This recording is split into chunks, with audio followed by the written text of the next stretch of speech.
Welcome back to Rise on Faith, the podcast where we share real stories of faith, resilience, and purpose. I'm your host, Carissa, and today I have the joy of sitting down with Nicole, a life coach who has been walking out her calling with faith at the center. Nicole, welcome to Rise on Faith. Thank you so much for having me. It's a pleasure to have the opportunity to speak on your podcast. For those who don't know me, my name is Persephone. I am a self-perception and confidence coach. I help women awaken their confidence and embrace their true selves by shifting from how they see themselves inside and out. This is something that I speaks also well because it comes from a personal realm in my life to connect and relate to women from speaking from something that you hold so dearly that you dealt with on a personal experience in your life. Yes, I love that. And I'm so honored that you are here with us. And before you ever became a life coach, what did your journey actually look like? And can you share some of the experiences that actually shaped you most early in your lifetime? So before I became a life coach, I am a mom of three beautiful children, and I am a grandmother of six. Before becoming a life coach, I worked in the mental health and the human service field. So I was always in that realm of helping, providing that support, encouragement, inspiration of whatever it was that people needed. So I was always in that space where Persephone was the go-to person. So it was where I love helping people. With that being a passion, it was what better way to, flourish into connecting with something that you have that you can use to connect with women. So that was always a driven passion of mine with helping others. The season was a training ground for me. It taught me compassion, resilience, and what it feels like to walk through life not fully owning your worth. Yes. And I feel like that is a great story of you helping others, and you've always Mhm. loved to help others. So why not Yeah. turn it into something that you enjoy, right? And you're able Yes. to also impact others too while doing it. I love that. It was really the struggle. I battled with self-doubt, insecurities, and how I saw my own reflection, my journey until I decided to reflect on how I overcame a lot of obstacles in life, dealing with insecurities, low self-esteem, self-doubt, and transfer it over into helping others overcome it. People need that. Sometimes we get stuck and we feel like we hit a brick wall. We can't Mhm. go anywhere. We can't do anything. And then there's those people like you that come in and make you feel seen and understand that you are worthy. You are enough no matter what the world says. So I am thankful that you are following that purpose Yeah, in life. Were thank there you. certain challenges that really pushed you to seek God in a deeper way during this transformation journey in life? Absolutely. I went through seasons where I tried to do everything on my own. And I think that came from just being a young mom at the age of 15. I was so into I have to do this for my children, my son and my daughter. I had two kids by the age of 18. Mm. So I just became so consumed of just doing everything on my own strength. And I found myself exhausted and empty. There was one particular time I remember crying. I was crying out to God saying, I can't carry this anymore. You need the help, you need the support, but it was not always there for me. And in that moment, it was like when I surrendered and just said, I experienced his peace in a way I never had before. So it was me trying to do everything on my own. But when I surrendered, it was like that's when I finally had my peace. And it was like, okay, you don't have to do this alone. You don't have to do this on your own. At that moment, that was my turning point. As I continued, it just got better in a way, in survival mode for my children. I wasn't necessarily healing, but Right. I was surviving because I had to do what I needed to do for my children. So, in the realm of that, once I surrendered, the impossible seemed possible. I finished high school, graduated, got my first car, bought my first car, went for my associate's degree. So, I just kept going and going and going. But it wasn't until I surrendered and then things started to, fall into place. Like, you don't have to do this on your own. Sometimes we realize that with God, He gives us peace and direction, Mhm. but that doesn't mean we're automatically going to be healed or have Yes, everything. He is such a strategic God where He takes things out and has you heal on a certain path. He doesn't put it all on you at once. He'll yes. slowly do it. And that's what I love about God. He Sometimes takes us we make this. it more complicated. He's like, okay, If you want to do that, we'll go that way, but I not really gonna stop wasn't you. planning on that. Exactly, exactly. Yep, definitely. What led you to become a life coach? We kind of talked about this a little bit, but was there a defining moment where you just knew this was your purpose? I would have to say, throughout my life, my earlier struggles, being a young mom at 15, I was faced with many, inner critics, the disbelievers. Oh, you're not going to be able to do this. You're not going to be able to do that.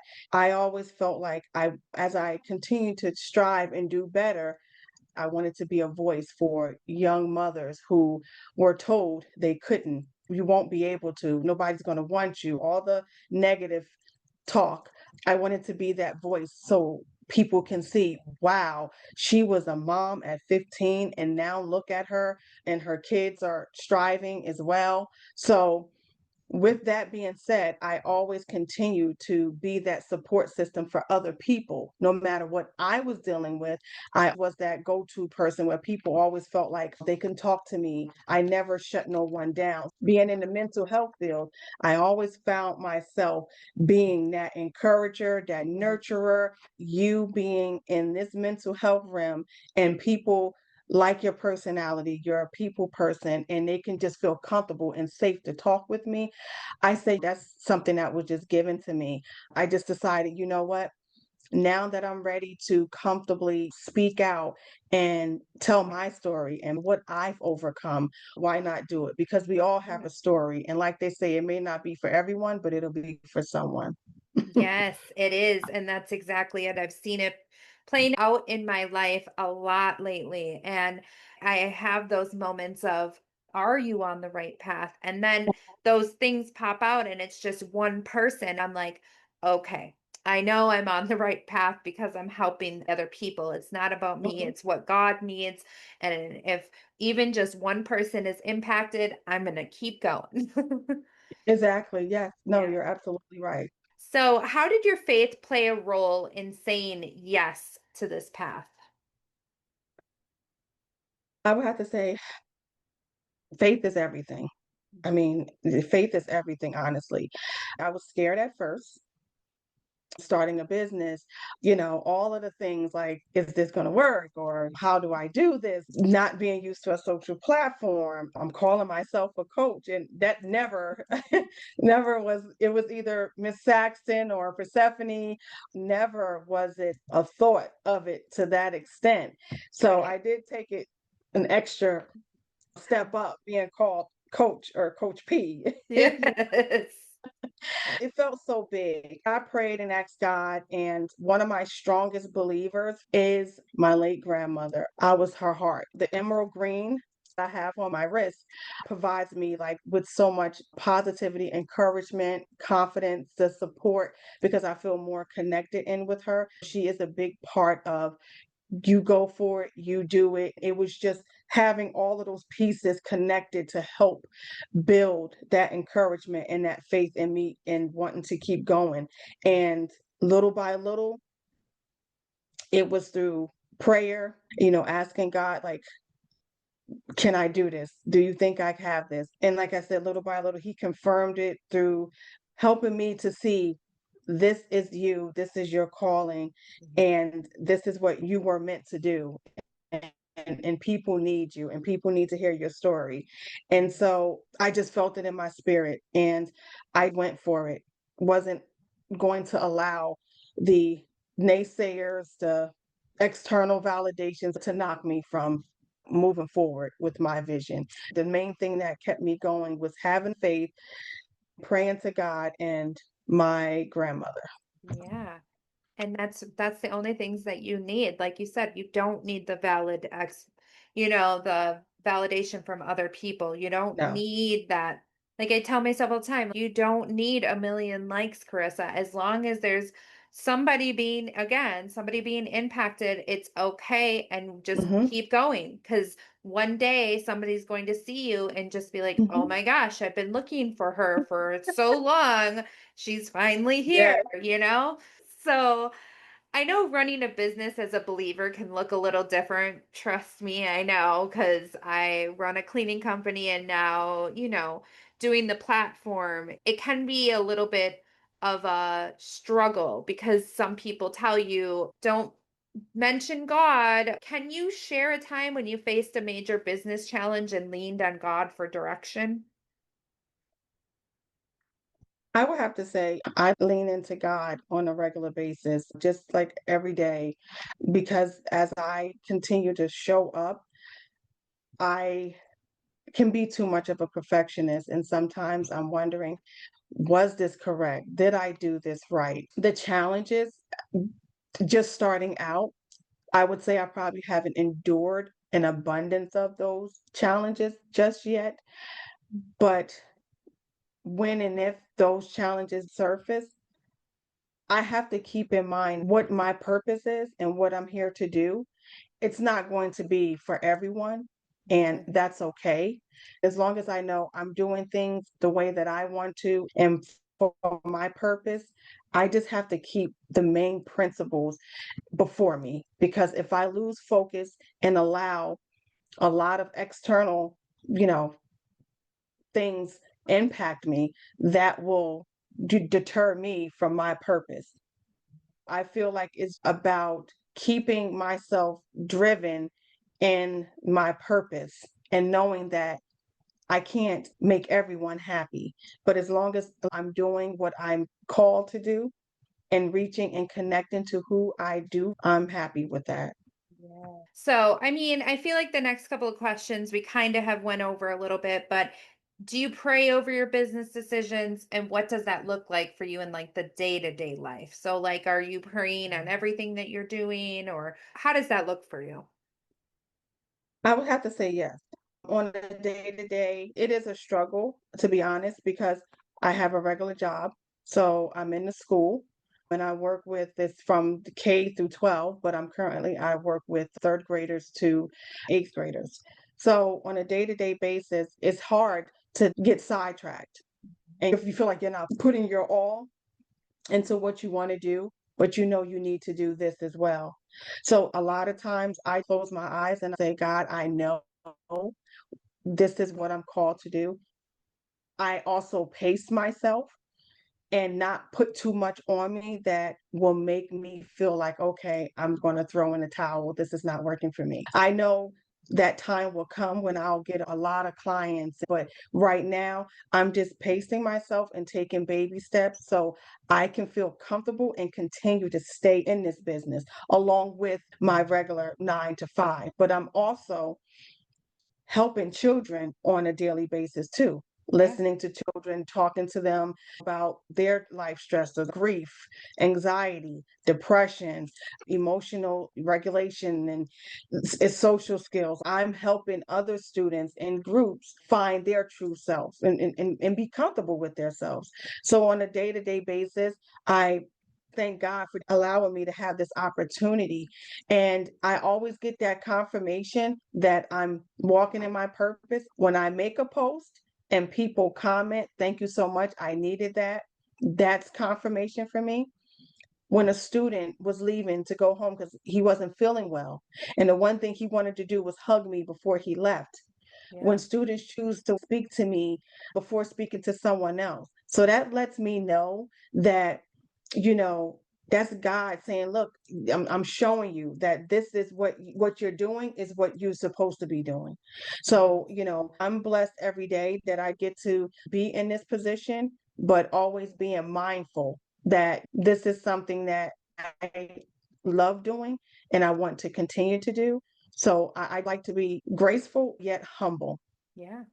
And I feel like also, like, again, he's strategic in that placement of he put you in the schools and I feel like kids are honestly the toughest to crack sometimes. He's training you in that just to prepare you for what is actually coming. That's what I love about God. He Yes, trains us. Everybody wants that blessing right away. Everybody wants it to just happen instantly. He has a plan and it's yes, strategic. He has to take you through these yes, so you learn exactly how to deal with pressure. You said K through 12. Yes, right now it's only third through eighth, but that is a lot of children, no matter what. That's a yes, lot to hmm, handle, a lot of pressure. He is yes, hmm, already allowing you to see that and see, like, okay, I'm giving this for a training. So when you start getting all those clients, you know how to handle it. You know how to find that balance. The next yes. question is, how do you balance the pressures of business with keeping God first? I will have to say it's a daily choice. The world will always push you to chase numbers, followers, and success. But I remind myself success for me is obedience. I start my mornings like I use affirmations in my mornings to start my mornings to, help keep me balanced. I listen to positive, podcasts, Mel Robbins or, it's a whole slew of them. Find ways to keep my wheels spinning in a positive way. I have a great deal of humbleness because I do get challenged often when I'm at work, when you have to deal with people that don't want to reciprocate, don't want to communicate. So there's a lot of things that can try to throw you off, but I know what I need to do. Having this coaching platform helps me stay grounded because I need to be able to, like they say, practice what you preach. Yeah. I need to be able to do the same thing. So if my client is struggling in an area, I need to say, okay, so where do you think this is going? How do you feel about this? I need to be able to practice what I preach. So it's just something that helps keep me going because I know I have to show up for others. So I have to also make sure I'm showing up for myself. Doing those little key things, I'm listening to ebooks, different things help keep me balanced and with myself. And it's just prioritizing a great deal. Oftentimes I just close my eyes and talk to God. When in doubt, I just that helps me find my peace. And aromatherapy, a big one. So you already kind of touched on the next question. The habits and the spiritual disciplines help you keep you grounded in your walk with God. So, like you said, you wake up in the morning, you listen to podcasts that are positive, you do the Yes. aromatherapy, you check in with yourself, you make sure that you're doing what you're supposed to be doing so that you can show up for your clients. I know you're also very into the self-care thing. So I know, like, you Yes. go and get your nails done and you do things for you to Yes. help keep you grounded, because Yes. otherwise we are too focused on everybody else, and then that's when that whole irritating, Yes. you get frustrated really easily. So I'd love for you to share, can you give us a testimony of a transformation in your own life where God really shifted something for you? I would have to say for years, I struggled with hiding parts of myself because I didn't feel enough. Like my appearance, my imperfection that I continue to struggle with and I never felt comfortable with talking about my weak muscle in my right eye. That's what's really hit me with not wanting to show my face on a social platform, not wanting to tell my story. It was just that pivotal moment where I just, I often prayed because I often seen other people. I'm like, well, if they're showing up on a social platform, why am I allowing this to stop me? And the more and more I would see women deal with certain things like low self-esteem and low self-confidence, it was just, I felt like God showed me that what I saw as imperfections, he saw was my, I would say, he saw as a purpose. And that purpose is what I'm doing now. So it was one time I just said, you know what? I'm just going to do it. I want something different. I want change in my life. And the more I got into it, I said, yeah, I'm just going to do this. It's like he took my insecurity and turned it into confidence. Not because I became perfect, it was more so because I learned to see myself through his eyes. It was that moment where I just had to allow him in to guide me.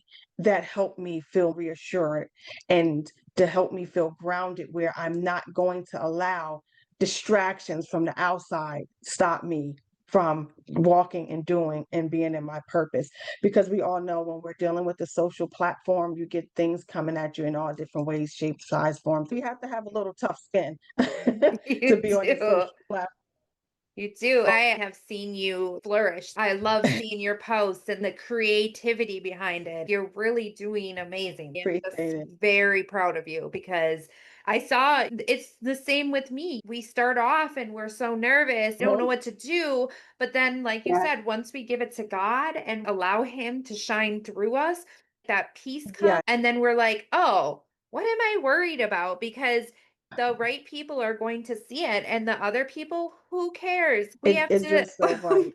Yeah, you're so right. I felt like if God can do it for me, he can do it for anyone. The more I allow my connection with him to help me feel more confident and feel more reassuring and know that I'm not trying to, you know, go fast with this and take my time, I just feel more and more reassured and comfortable with what it is that I'm doing. When I get that confirmation, that's just confirmation for me when someone says, "Oh my gosh, this was great. I needed this. You are so right. You're such an inspiration. You've overcome so much to be a young mom at the age of 15." And I will proudly say it. I am 45 and just living my life. My oldest will be 30 in February. I'm blessed in a lot of ways, and I'll never forget that. I'm really happy that I allowed, that connection and with God to really allow me to be what I needed to be to help other women. Yes, yes. I love that. So let's see. I know your clients come to you for guidance and mindset and direction. How do you Mhm. help them strengthen not just their mindset, but also their faith? Well, when it comes into I would say when it comes into the coaching, I try to blend practical tools with spiritual truth. So I'll walk with them through exercising like mirror work and affirmations, but I also point them back to their true identity. You have to be mindful because some people can be in a different faith-based walk of life and with God, but knowing that you'll get to know your client, what they like and what's a preference for them. And then you always also check the religion base for them prior, so you don't overstep, Yeah. because you want to Yep. make them know you respect them. Yep. And I remind them that mindset is powerful, but faith is the foundation. So Yeah. together, those two create lasting transformation. So it's one thing where you're putting those words in perspective with mindset and faith, but you're also making it understandable, teachable, coachable, but not so heavy driven Yeah. in that aspect with God because you want them to get the message and not feel like, okay, I feel like I'm in church now. So it's Yes. keeping it splash, like a little sprinkle, a little splash of this and a little splash of that, but just showing them how it connects and make it a transformation for them. Yes, yes, that's perfect because, I feel like in my life, there's been certain people that have turned to God. And Hmm. it's like I talk about God to them, but it's about me and like what's happened to me and why I Hmm. believe in Him and certain things that have happened to me. And it's not like, oh, you have to believe this, you have to understand. But the more that they get to know me and the more that they see things coming into my light, then they're like, "Oh, wait a minute. I need to dig Yes. into this more myself."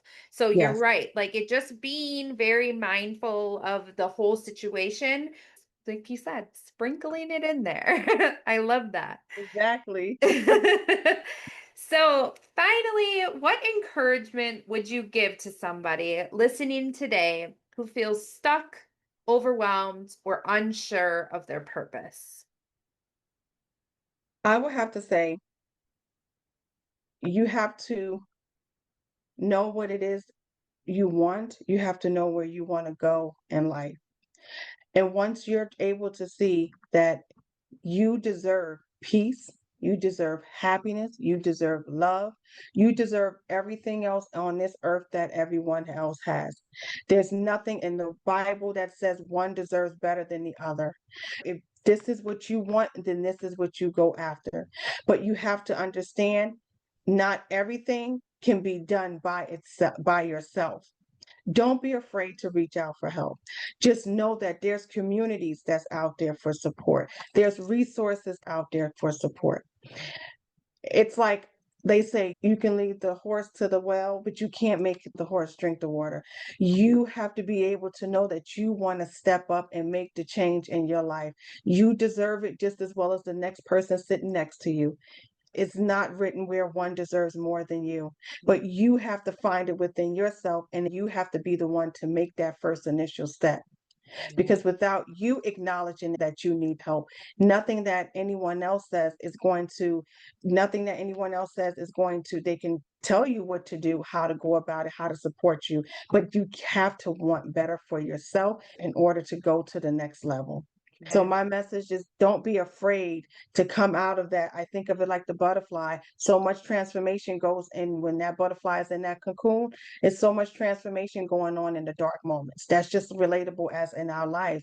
We Mhm. go through so much in the dark, underneath the surfaces. Inside, there's so much going on. But that butterfly did not give up on this transformation. And when that transformation was done, what did it do? It bloomed into a beautiful butterfly out of that cocoon. And the wings, it soared and it just kept moving. And that's how it is with our confidence. We have to be able to see what we have within ourselves in order to project it outward. And that's what positive over negative. Yes, yes. And just being able to get that confidence in Yes, yourself, knowing that purpose is for you, but you need the change. You want to be able to change. You want to be able to focus on you. So then that confidence shows once you're walking in that purpose. So I love yes, that. yes. So, Nicole, I thank you for being here. And I love that we had this conversation. Thank you for having me. I really appreciate the opportunity to be able to, it was very enlightful. However, I can help people understand that they're not alone. It's a journey. It was never written and said that it was going to be an easy journey. So Right. if I didn't Never. give up from the age of 15 and I'm now 45, it's, you Like, know, there's no I'm, li- reason. Can't give up, right? I'm We living proof. So if I ex- didn't give up, you you shouldn't give up neither. no, not at all. So I know your story and wisdom will encourage so many people listening to step out in faith. To our listeners, remember your faith is not just for Sundays, it's the Mhm. foundation for how you live, lead, and rise. Until next time, keep rising on faith.